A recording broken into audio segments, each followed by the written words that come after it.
Hello students, आज हम आपको सिखाएंगे इंग्लिश ग्रामर का most important topic present perfect tense. Present perfect tense का पहचान क्या होता है, रूल्स क्या होता है, स्ट्रक्चर्स क्या होता है, नेगेटिव सेंटेंस कैसे बनाते हैं, इंटरोगेटिव कैसे बनाते हैं, सभी आज की वीडियो हम आपको सिखाएंगे। तो प्रेजेंट परफेक्ट टेंस सीखने के लिए इस वीडियो को लास्ट तक जरूर देखिए। चलिए शुरू करते हैं। सबसे पहले जानते हैं प्रेजेंट परफेक्ट टेंस का पहचान क्या होता है। जब सेंटेंस में क्रिया के अंत में चुका है, चुकी है, चुके है, आ है, ई है, ये सब लगा रहता है, तब वह सेंटेंस प्रेजेंट परफेक्ट टेंस में आता है। जैसे वह स्कूल जा चुका है, नवीन खाना खा चुका है, मैं पानी पी लिया हूँ, वह अपना काम कर चुका है। इस तरह के सभी सेंटेंस प्रेजेंट परफेक्ट टेंस में आता है। तो चलिए अब जानते हैं प्रेजेंट परफेक्ट टेंस में अफर्मेटिव सेंटेंस अर्थात सकारात्मक वाक्य कैसे बनाते हैं। अफर्मेटिव सेंटेंस बनाने के लिए सबसे पहले आता है सब्जेक्ट। जो भी हमारा सब्जेक्ट है वो सबसे पहले आता है, फिर आता है हैव या हैज, फिर आता है वर्ब का थर्ड फॉर्म, फिर आता है ऑब्जेक्ट। जो भी परफेक्ट टेंस होता है जैसे present perfect, past perfect, future perfect, सभी में हम वर्ब के थर्ड फॉर्म का उपयोग करते हैं। यह बात हमेशा याद रखना। सबसे पहले आता है सब्जेक्ट, फिर आता है हैव या हैज, फिर आता है वर्ब का थर्ड फॉर्म, फिर आता है लास्ट में ऑब्जेक्ट। अब आप सोच रहे होंगे कि किसके साथ हैव लगाना है और किसके साथ हैज लगाना है, तो हम आपको बताते हैं। जब भी हमारा subject I, we, they, you और जो भी नाउन जो प्लूरल हो तब हम उपयोग करेंगे हैव का, और जब भी हमारा सब्जेक्ट ही, शी, ईट और किसी का भी नेम जो सिंगुलर हो तब हम उपयोग करेंगे हैज़ का।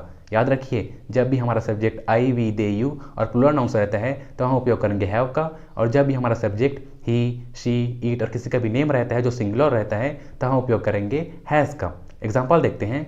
नवीन स्कूल जा चुका है, नवीन स्कूल जा चुका है। अब देखिए यहाँ पर लास्ट में चुका है, यानी कि यह सेंटेंस प्रेजेंट परफेक्ट टेंस में आता है। ओके, तो नवीन स्कूल जा चुका है, इसमें सब्जेक्ट है नवीन, तो सबसे पहले आएगा नवीन। अब नवीन किसी का नेम है तो इसके साथ लगेगा हैज़, नवीन हैज़। और इसमें क्रिया है जाना। जाना को इंग्लिश में गो कहते हैं, और गो का थर्ड फॉर्म होता है went, sorry go, went, gone. Gone होता है थर्ड फॉर्म गो का। तो क्या होगा sentence, Naveen has gone to school, Naveen has gone to school. और एग्जाम्पल देखिए, वह खाना खा चुका है, वह खाना खा चुका है। इसमें सब्जेक्ट है वह को इंग्लिश में कहते हैं ही, वह को इंग्लिश में ही कहते हैं, और ही के साथ लगता है हैज़, ही के साथ लगता है हैज़। और यहाँ पर खाना को इंग्लिश में ईट कहते हैं, और ईट का थर्ड फॉर्म होता है ईटन। तो सेंटेंस होगा he has eaten food, he has eaten food. और एग्जाम्पल देखिए, तुम क्रिकेट खेल चुके हो, तुम क्रिकेट खेल चुके हो। इसमें सब्जेक्ट है तुम, और तुम को इंग्लिश में कहते हैं यू, और यू के साथ लगता है हैव, यू के साथ हैव लगता है। इसमें क्रिया है खेलना, खेलना को इंग्लिश में प्ले कहते हैं, और प्ले का थर्ड फॉर्म होता है प्लेड। तो सेंटेंस होगा you have played cricket, you have played cricket. और एग्जाम्पल देखिए, हम यह मूवी देख चुके हैं, हम यह मूवी देख चुके हैं। इसमें सब्जेक्ट है हम, और हम को इंग्लिश में कहते हैं वी, हम को इंग्लिश में वी कहते हैं, और वी के साथ लगता है हैव, वी के साथ हैव लगता है। और देखना, देखना जो है क्रिया है, और देखना को इंग्लिश में वॉच कहते हैं। जब भी हम मूवी देखते हैं, मोबाइल देखते हैं, टीवी देखते हैं तो हम वॉच का उपयोग करते हैं। तो सेंटेंस होगा we have watched this movie, we have watched this movie, because watch का थर्ड फॉर्म वॉच्ड होता है, we have watched this movie. और एग्जाम्पल देखिए, सीता सो चुकी है, सीता सो चुकी है। इसमें सब्जेक्ट है सीता, सबसे पहले आएगा सीता, और सीता किसी का भी नेम है, सीता के साथ लगेगा हैज़, सीता हैज़। और यहाँ पर क्रिया है सोना, सोना को इंग्लिश में स्लीप कहते हैं, और स्लीप का थर्ड फॉर्म होता है स्लेप्ट, स्लीप का थर्ड फॉर्म स्लेप्ट होता है। तो सेंटेंस होगा सीता है स्लेप्ट, सीता है स्लेप्ट। और एग्जाम्पल देखिए, उसके दोस्त आ चुके हैं, उसके दोस्त आ चुके हैं। इसमें यहाँ पर हमारा सब्जेक्ट है उसके दोस्त, और ये बहुत सारे दोस्त है, तो क्या होगा हीज़ फ्रेंड्स, हीज़ फ्रेंड्स। अब फ्रेंड्स जो है प्लूरल है तो इसके साथ लगेगा हैव, हीज़ फ्रेंड्स हैव। और आना, आना को इंग्लिश में कम कहते हैं, और कम का थर्ड फॉर्म कम ही होता है। तो सेंटेंस होगा his friends have come, his friends have come. तो चलिए अब सीखते हैं प्रेजेंट परफेक्ट टेंस में नेगेटिव सेंटेंस अर्थात नकारात्मक वाक्य कैसे बनाते हैं। नेगेटिव सेंटेंस बनाने का रूल यह होता है कि हेल्पिंग वर्ब के बाद सीधा नॉट लगाना होता है।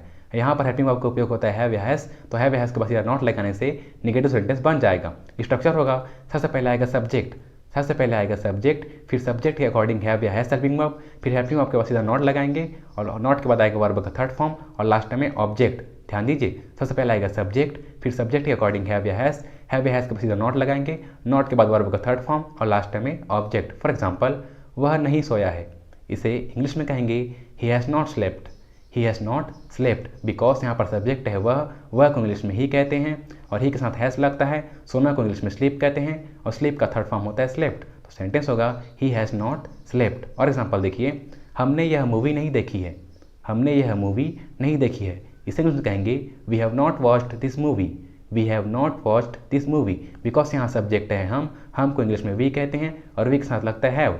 निगेटिव बनाने के लिए हैव के बाद नॉट लगाएंगे और क्रिया है यहाँ पर देखना को इंग्लिश में वॉच कहते हैं और वॉच का थर्ड फॉर्म वॉच्ड होता है। तो सेंटेंस होगा we have not watched this movie, we have not watched this movie. Negative sentences का कुछ और एग्जाम्पल देखिए। नवीन क्रिकेट नहीं खेला है, नवीन क्रिकेट नहीं खेला है। इसे इंग्लिश में कहेंगे Naveen has not played cricket, Naveen has not played cricket, because यहाँ है सब्जेक्ट नवीन और नवीन के साथ लगता है हैज़, नवीन के साथ हैज़ लगता है। निगेटिव बनाने के लिए हैज़ के बाद नॉट लगाएंगे। क्रिया है खेलना को इंग्लिश में प्ले कहते हैं और प्ले का थर्ड फॉर्म प्लेड होता है। सेंटेंस होगा Naveen has not played cricket, Naveen has not played cricket. अगला एग्जाम्पल देखिए। माँ घर नहीं आई है, माँ घर नहीं आई है। इसे इंग्लिश में कहेंगे mother has not come to house, mother has not come to house, because यहाँ पर सब्जेक्ट है माँ को इंग्लिश में मदर कहते हैं और माँ के साथ लगेगा हैज़, मदर के साथ लगेगा हैज़ और नेगेटिव बनाने के लिए हैज़ के बाद नॉट लगाएंगे। आना को इंग्लिश में कम कहते हैं, कम का थर्ड फॉर्म कम होता है। तो सेंटेंस होगा mother has not come to house, mother has not come to house. तो चलिए अब सीखते हैं प्रेजेंट परफेक्ट टेंस में इंटरोगेटिव सेंटेंस अर्थात प्रश्नवाचक वाक्य कैसे बनाते हैं। प्रश्नवाचक वाक्य बनाने के लिए स्ट्रक्चर होता है। सबसे पहले आता है WH फैमिली। अगर सेंटेंस में WH फैमिली जैसे व्हाट, व्हेन, हु हो तो सबसे पहले WH फैमिली आता है, फिर आता है हैव या हैज़, फिर आता है सब्जेक्ट, फिर आता है वर्ब का थर्ड फॉर्म, फिर आता है लास्ट में ऑब्जेक्ट और लास्ट में क्वेश्चन मार्क। ध्यान दीजिए, अगर सेंटेंस में WH फैमिली हो तो सबसे पहले आएगा WH फैमिली, अगर नहीं हो तो हैव या हैज़ पहले आता है। तो अगर WH फैमिली हो तो पहले WH फैमिली आएगा, फिर हैव या हैज़ आएगा, फिर आएगा सब्जेक्ट, फिर आएगा वर्ब का थर्ड फॉर्म, फिर आएगा ऑब्जेक्ट और लास्ट में क्वेश्चन मार्क। अब आप सोच रहे होंगे कि कहाँ हमें WH फैमिली लगाना है और कहाँ WH फैमिली नहीं लगाना है, तो हम आपको बताते हैं। अगर हम जिन क्वेश्चन का आंसर सिंपली हाँ या ना में दे सकते हैं तब वहाँ हम WH फैमिली नहीं लगाएंगे, और जिन क्वेश्चन का आंसर हम यस और नो में नहीं दे सकते तब हम WH फैमिली लगाएंगे। जैसे क्या तुमने खाना खाया, क्या तुमने खाना खाया, इसका आंसर हम हाँ या ना में दे सकते हैं, तब यहाँ पर हम WH फैमिली का उपयोग नहीं करेंगे। लेकिन तुमने क्या खाया, तुमने क्या खाया, इसका आंसर हम यस और नो में नहीं दे सकते, इसके लिए एक लॉन्ग आंसर देना पड़ेगा, तब हम यहाँ पर WH फैमिली का उपयोग करेंगे। जैसे क्या तुमने खाना खाया, क्या तुमने खाना खाया, इसे इंग्लिश में कहेंगे have you eaten food, have you eaten food. यहाँ पर WH फैमिली का उपयोग नहीं किए हैं बिकॉज हम इसका आंसर यस और नो में दे सकते हैं। और एग्जाम्पल देखिए, तुमने क्या खाया, तुमने क्या खाया, अब इसका आंसर हम यस और नो में नहीं दे सकते, तो इसके लिए हम WH फैमिली का उपयोग करेंगे। अब क्या को इंग्लिश में व्हाट कहते हैं, सबसे पहले आएगा what, what have you eaten, what have you eaten, you के साथ हैव का उपयोग करते हैं इसलिए व्हाट हैव यू ईटन और लास्ट में क्वेश्चन मार्क। ओके, कुछ और एग्जाम्पल देखिए।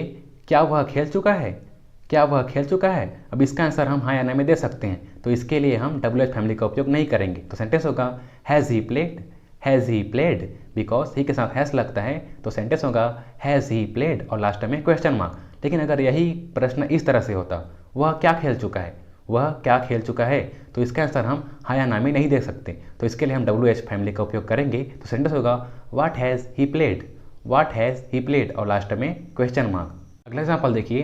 तुम दिल्ली कब गए हो, तुम दिल्ली कब गए हो, इसे कहेंगे when have you gone to Delhi, when have you gone to Delhi, because यहाँ सब्जेक्ट है यू और यू के साथ लगता है हैव और कब को इंग्लिश में व्हेन कहते हैं, तो WH फैमिली का उपयोग होगा। तो सेंटेंस होगा when have you gone to Delhi और लास्ट में क्वेश्चन मार्क। और एग्जाम्पल देखिए, तुमने खाना क्यों नहीं खाया है, तुमने खाना क्यों नहीं खाया है, इसे इंग्लिश में कहेंगे why have you not eaten food, why have you not eaten food. Okay, English सीखने के लिए हमें फॉलो जरूर करें, हमारे यूट्यूब चैनल को सब्सक्राइब जरूर करें।